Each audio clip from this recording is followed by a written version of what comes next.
Vous savez, ak Ousmane Sonko je me suis toujours posé la question lan moo tax mu populaire ci Sénégal ak ci Afrique ak lan moo tax sax nit ñi dugal ko seen xol ba egg ci yenn émotion yu extraordinaire mais depuis lors j'arrivais pas à trouver benn tontu boo xam ne dinañ ci mën a def vidéo pour ñëw expliquer ne voilà élément yii nii ak yii moo tax Ousmane Sonko populaire te mën ngeen ko appliquer ci li ngeen nekk def mais après suñu final ak Maroc ci la rendre compte benn élément central boo xam ne Ousmane Sonko da koy utiliser très souvent là je me suis dit mais putain voilà ndekete saga lii nii moo tax mu populaire ndax avant je me posais des questions mais je me demandais est-ce que kii day def politique rek moo tax mu populaire mais non ndax am na ay politiciens Sénégal aussi yàgg na am ay politiciens est-ce que aussi ndax dafa dëkk Casamance am na ñeneen ñu dëkk Casamance est-ce que da doon liggéey ci administration ñu dax ko non am na ñu fay liggéey chaque jour souvent ñu changé leen est-ce que dafa nekkoon premier ministre après ñu changé ko non il y a autre chose il y a quelque chose derrière ku xam loo xam ne sénégalais yi comprendre uñ ko te c'est important ndax lii nii mooy tax nga mën a egg fii léegi ñett yi ma identifié li ci njëkk mooy capacité bi mu am ci wàllu communication ndax ce gars quoi qu'on puisse dire qu'on l'aime ou pas il sait communiquer ndax Ousmane Sonko mooy benn rare politicien boo xam ne souvent te moom buy def ay vidéo yu gudd lay def gis ngeen ko mais comme léegi ak jeunes yi seen concentration ni mu commencé day parce que je parle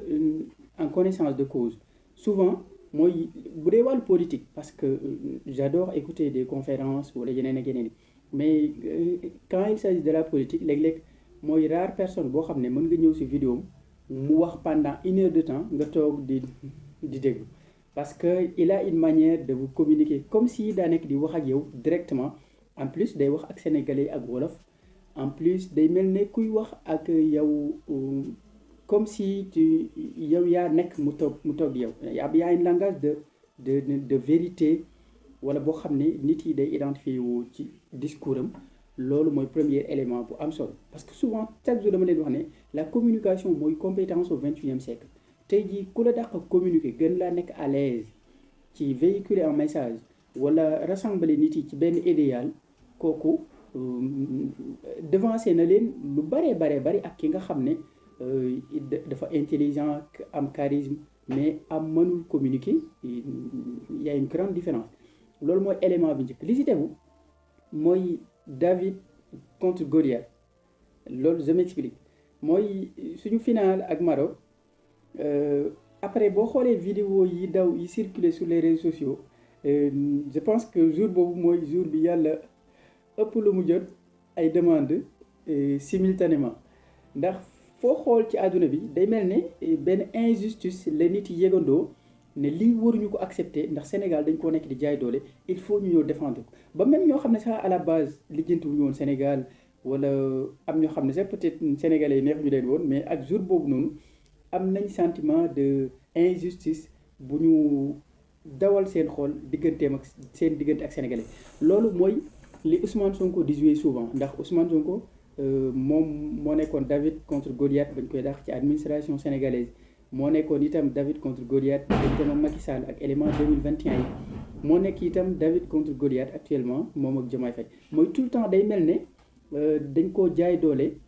wala dañ ko bëgg a néewal doole après nag loolu il faut Sénégal ndax Sénégal tamit ñoom dañuy sensible ba pare nanguwuñu loolu sénégalais mën nga leen waxal lu ne